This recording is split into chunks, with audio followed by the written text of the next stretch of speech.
নিজের প্রথম প্রেম আর সেই প্রেমিকাকেই বিয়ে।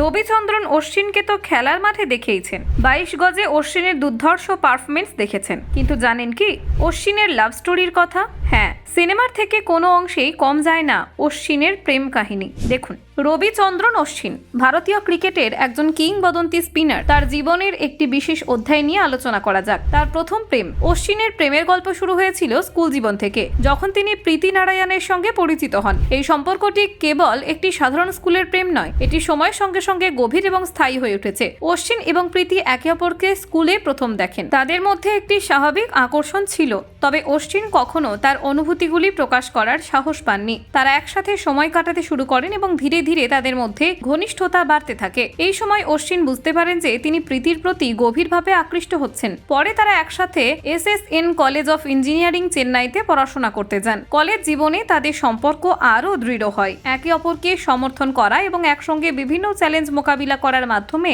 তাদের বন্ধন আরও শক্তিশালী হয়। প্রীতি সবসময় অশ্বিনকে উৎসাহিত করেছেন, বিশেষ করে যখন তিনি ক্রিকেটে তার ক্যারিয়ারের চড়াই উতরাইয়ের মুখোমুখি হন। অশ্বিন এবং প্রীতি 2011 সালে 13 নভেম্বর একটি ঐতিহ্যবাহী অনুষ্ঠানের মাধ্যমে বিবাহ বন্ধনে আবদ্ধ হন। তাদের বিবাহিত জীবন সুখী ও সফল হয়েছে, যেখানে তারা একে অপরকে সমর্থন করে চলেছেন। প্রীতি শুধু অশ্বিনের স্ত্রী নন, বরং তিনি জেন নেক্সট ক্রিকেট একাডেমি পরিচালনা করেন, যা যুব ক্রিকেটারদের প্রশিক্ষণে সহায়তাও করে। অশ্বিনের ক্রিকেট ক্যারিয়ারে অসাধারণ সাফল্য রয়েছে, যার মধ্যে অনেক রেকর্ড ব্রেকিং পারফরমেন্স অন্তর্ভুক্ত রয়েছে। তার স্ত্রী প্রীতি সবসময় তার পাশে থেকেছেন, যা তাদের সম্পর্ককে আরও মজবুত করেছে। এইভাবে রবিচন্দ্রন অশ্বিন ও প্রীতি নারায়ণের প্রেম কাহিনী একটি অনুপ্রেরণাদায়ক গল্প হিসেবে বিবেচিত হতে পারে, যা শুধুমাত্র প্রথম প্রেম নয়, বরং একটি দীর্ঘস্থায়ী সম্পর্কের উদাহরণও। Bureau report, HPR news ports.